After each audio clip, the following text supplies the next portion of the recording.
Okay, bit manipulation 2ல single number 1 solve பண்ணிட்டோம். இப்போ நெக்ஸ்ட் என்ன கொஸ்டின் சால்வ் பண்ண போகிறோம்? Single number 2. சரி, ஓகே. ஸோ இந்த கொஸ்டினில் என்ன சொல்லியிருக்காங்கன்னு பார்க்கலாமா? நான் ஆல்ரெடி போன வீடியோவில் உங்களுக்கு சிங்கிள் நம்பர் 1 டிஃப்ரெண்ட் அப்ரோச்சில் நார்மலாக எல்லா வேல்யூவையும் எக்ஸார் பண்ணாலே நமக்கு கிடைச்சிரும். பட் இருந்தாலும் நான் வேற ஒரு அப்ரோச்சில் உங்களுக்கு அதே கொஸ்டினை நான் சொல்லியிருந்தேன். இப்போ இந்த கொஸ்டின் என்னன்னு பாருங்க, இது எங்க கேட்டிருக்காங்கன்னு பாருங்க. அப்போ இதை வச்சுட்டு இப்போ இந்த கொஸ்டினை ரீட் பண்ணி பாருங்களேன். உங்களால ஈஸியா ஒரு கூகுளோட கொஸ்டினையும் அமேசானோட கொஸ்டினையும் சால்வ் பண்ண முடியுமா இல்லையாங்கிறத இங்க நீங்க தெரிஞ்சுக்கலாம். இப்போ ரொம்ப சிம்பிளா நீங்க கொஸ்டின் ரீட் பண்ணி பாருங்க. இங்க நமக்கு என்ன இருக்கு? ஸோ இன்டர்வியூ பிட்டோட ஒரு கொஸ்டின், தட்ஸ் ஃபைன். ஸோ இப்போ 1 2 4 3 3 2 2 3 1 1 அப்படின்னு இருக்கா? That's fine. அப்படின்னா என்ன அர்த்தம்? இங்க சிங்கிள் நம்பர் 2 அப்படின்னா given array of integer every element appear thrice, that's it. இதுக்கு முன்னாடி கொஸ்டின்ல எல்லா எலிமெண்ட்டும் எவ்வளோ டைம் பிரசன்ட் ஆயிருக்கும்? 2 டைம் பிரசன்ட் ஆயிருக்கும். ஒரே ஒரு எலிமெண்ட் மட்டும்தான் ஒரே ஒரு டைம்ல பிரசன்ட் ஆயிருக்கும். பட் இந்த கொஸ்டின் பார்க்கும்போது இந்த கொஸ்டின்ல எல்லா எலிமெண்ட்டும் 3 டைம் பிரசன்ட் ஆயிருக்கும் எக்ஸப்ட் ஒரு எலிமெண்ட். ஃபார் எக்ஸாம்பிள் இங்க 3 டைம்ஸ் பிரசன்ட் ஆயிருக்கு, 2 3 டைம்ஸ் பிரசன்ட் ஆயிருக்கு, 4 மட்டும்தான் என்னது ஒரே ஒரு டைம் பிரசன்ட் ஆயிருக்கு.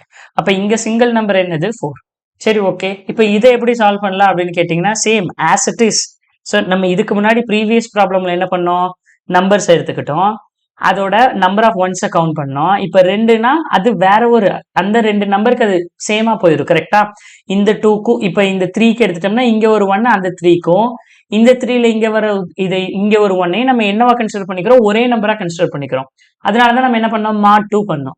இப்போ இதுவே 3 நம்பர்னா என்ன பண்றதுன்னு சொல்லுங்களேன். இப்போ நான் என்ன பண்ணலாம்னா நம்ம வந்து சேம் இதை விட்டுறலாம். ஒரு 3 நம்பர்ஸ். ஃபர்ஸ்ட் நம்பர் என்ன அப்படின்னு பார்த்தீங்கன்னா 2. 2ஓட பைனரி நம்பர் என்ன வரும்? 3 0 0 1 0. ஓகே. நெக்ஸ்ட் ஒரு நம்பர் 3. 3ஓடது என்னது? 0 1 சாரி 0 0 1 1, கரெக்டுங்களா? 0 0 1 1. இப்போ 4ஓட ஒரு நம்பர் எடுத்துக்கிட்டோம்னா என்ன வரும்? 4 will be 0 1 0 0.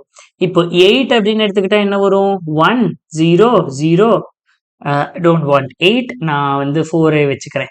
Okay. So next என்ன பண்ணலாம்? இன்னொரு நம்பர் தட் இஸ் கால் 2. 2க்கு என்ன வரும்? 0 0 1 0. திரும்ப நம்பர் 3. 3க்கு என்ன வரும்? நம்பர் 3க்கு என்ன வரும்? 0 0 1 1. இப்போ நெக்ஸ்ட் என்னது? திரும்ப ஒரு 2.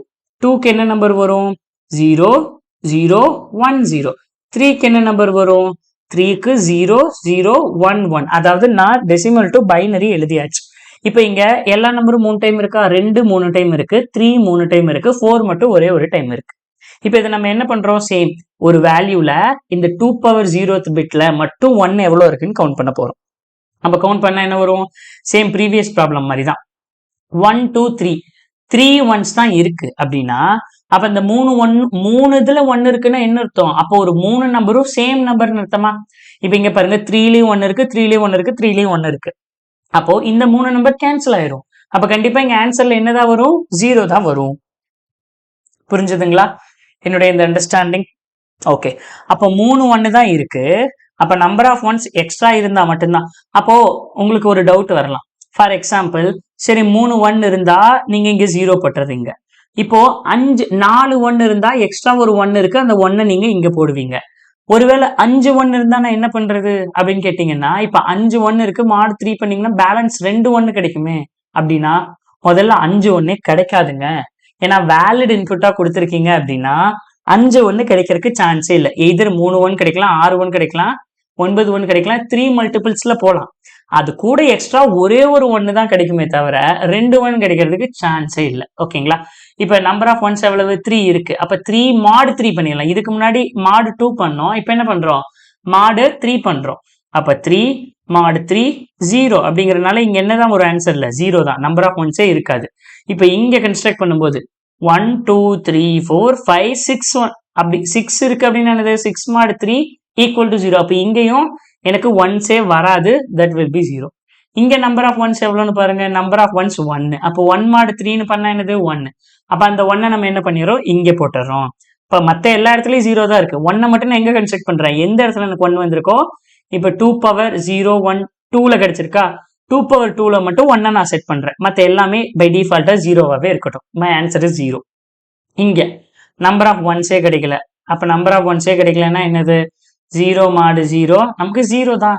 ஸோ கவுண்ட் வந்து 1 இருந்தா மட்டும்தான். கவுண்ட் வந்து என்னது? மாடு பண்ணும்போது நமக்கு 1 இருந்தா மட்டும்தான் நம்ம இங்க செட் பண்ண போறோம். மற்றபடி அதோட வேல்யூ என்னதான்? டில் 0 தான், டில் 31 பாயிண்ட் வரைக்கும். 0, 2 பவர் 0, 2 பவர் 1, 2 பவர் 2ன்னு டில் 2 பவர் 30 வரைக்குமே 0 தான். ஏன்னா நம்ம 0ல தான் 1 எங்க வருங்கிறத செட் பண்ண போறோம். அப்போ கொஸ்டின் ரொம்ப சிம்பிள். லாஸ்டா இங்க சிங்கிள் நம்பர்ல என்ன பண்ணோம்? அந்த ஆன்சரை அப்படியே எடுத்துக்கிறோம். சிங்கிள் நம்பர் 1 நம்ம சால்வ் பண்ணோம் இல்லையா? அந்த ஆன்சரை அப்படியே எடுத்துக்கிறோம். இங்க பேஸ்ட் பண்ணிக்கலாம். ஸோ அரே நேம் இங்க நம்ம என்ன யூஸ் பண்ணியிருக்கோம்? அரேன்னு யூஸ் பண்ணியிருக்கிறனால இங்கேயும் அரேன்னு மாத்திட்டு மாடு 2க்கு பதில் என்ன பண்ணா போதும்? மாடு 3 மட்டும் பண்ணி ரன் பண்ணுங்க. ஓகேங்களா? மாடு 3 மட்டும் பண்ணி ரன் பண்ணுங்க. Okay, completed. Let submit. எல்லா டெஸ்ட் கேஸும் பாஸ் ஆகுதுன்னு பார்த்துடலாம். எல்லா டெஸ்ட் கேஸும் அவ்வளோதாங்க. அப்போ ரொம்ப சிம்பிளா ஈஸியா உங்களால ஒரு கூகுள் அண்ட் அமேசான் லெவல் கொஸ்டினை கூட உங்களால அண்டர்ஸ்டாண்ட் பண்ணிக்க முடியுது. அப்ப இதுக்கெல்லாம் ரீசன் என்ன? ஸ்டெப் பை ஸ்டெப்பா ஒவ்வொரு ப்ராப்ளமையும் சால்வ் பண்றது. அல்காரிதம் வைஸ், அதாவது பிட் மேனிபுலேஷன்னா பிட் மேனிபுலேஷன் வைஸ் அதை நம்ம யோசிக்கிறது. இதெல்லாம் தான் நமக்கு very very important to solve many company problems. So அப்போ இந்த வீடியோ உங்களுக்கு பிடிச்சிருந்திருக்கும் நான் நம்புறேன். இந்த வீடியோல நீங்க புதுசா ஏதாவது லேர்ன் பண்ணீங்கன்னா இந்த வீடியோவை உங்களுடைய ஃப்ரெண்டுக்கு ஷேர் பண்ணுங்க. தென் மறக்காம லைக், சப்ஸ்கிரைப் அண்ட் ஷேர். தென் இந்த வீடியோ மூலமா நீங்க உங்களுடைய ஸ்கில்லை டெவலப் பண்ணிக்கிட்டீங்கன்னா மறக்காம கீழே கமெண்ட்ல பின் பண்ணுங்க. நான் உங்களை நெக்ஸ்ட் வீடியோல சந்திக்கிறேன். Until then, bye bye, take care.